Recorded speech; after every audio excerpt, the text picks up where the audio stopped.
Olá, meus queridos aluninhos, tudo bem com vocês? Pessoal, agora o assunto é argumento de um número complexo. Bom, pessoal, o argumento de um número complexo nada mais é do que o ângulo que corresponde a um arco da circunferência lambda.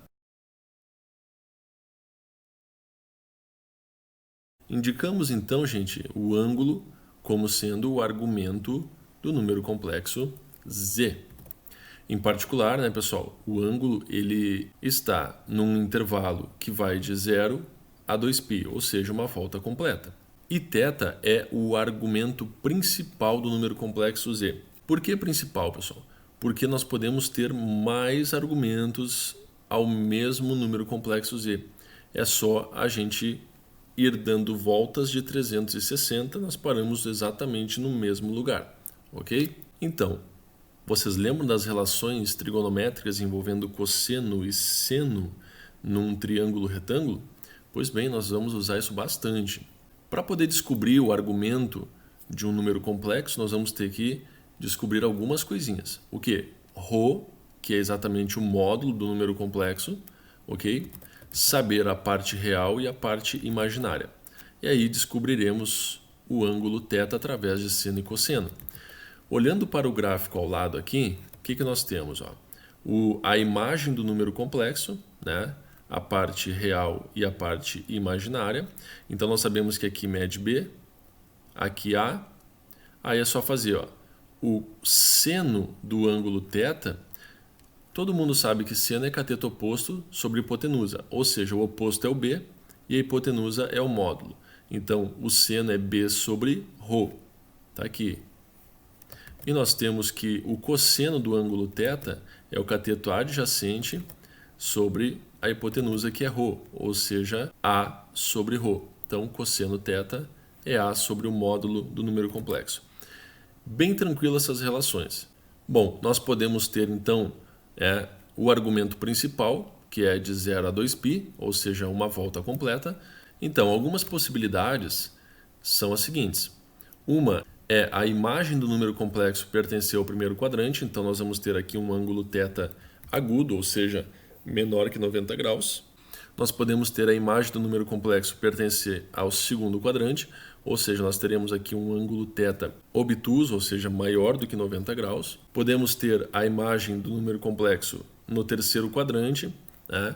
Ou seja, nós teremos aqui um ângulo θ maior que 180 graus e menor que 270. Podemos ter a imagem do número complexo pertencente ao quarto quadrante, ou seja, teremos aqui um ângulo θ maior que 270 e menor que 360. Podemos ter a imagem do número complexo sobre o eixo real, na parte positiva, e podemos ter a imagem no eixo real, na parte negativa, ou seja, o ângulo aqui é 0 e o ângulo aqui é 180 graus.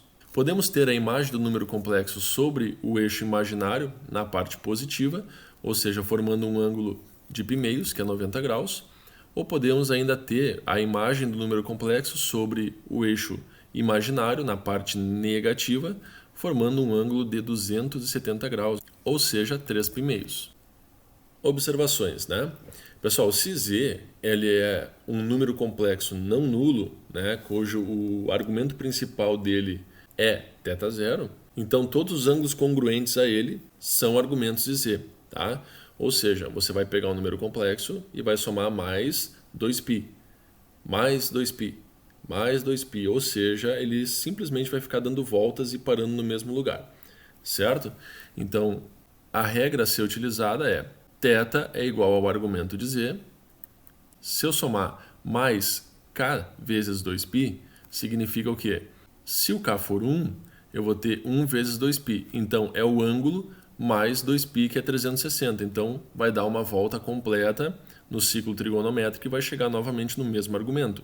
Se o k for 2, vai ficar 4π, ou seja, vai dar 2 voltas completas e parar no mesmo lugar novamente.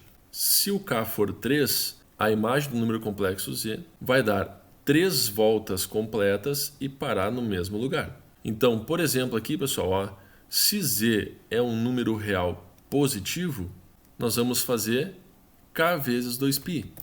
Então, a situação é essa, ó, ok? Aqui, por exemplo, se nós tivermos z igual a 2, isso aqui é um número real positivo. Tá? Se a gente somar 0 graus, que é o ângulo formado aqui, mais k2π, nós vamos ter o seguinte, ó, se o k for 1, nós vamos ter 0 grau mais 2π, ou seja, vai dar uma volta completa e vai parar novamente aqui.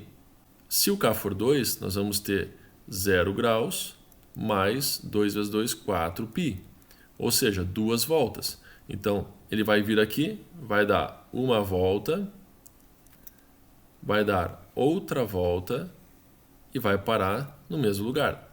Todos esses são argumentos também do número complexo z. Então, basicamente, você vai pegar, para qualquer que seja o número complexo z, você vai pegar o argumento do número complexo z e vai somar mais k2π. Dessa forma, você obtém os outros argumentos do número complexo z, que são infinitos, porque k pertence aos inteiros e o conjunto dos inteiros é um conjunto infinito. Perfeito, pessoal?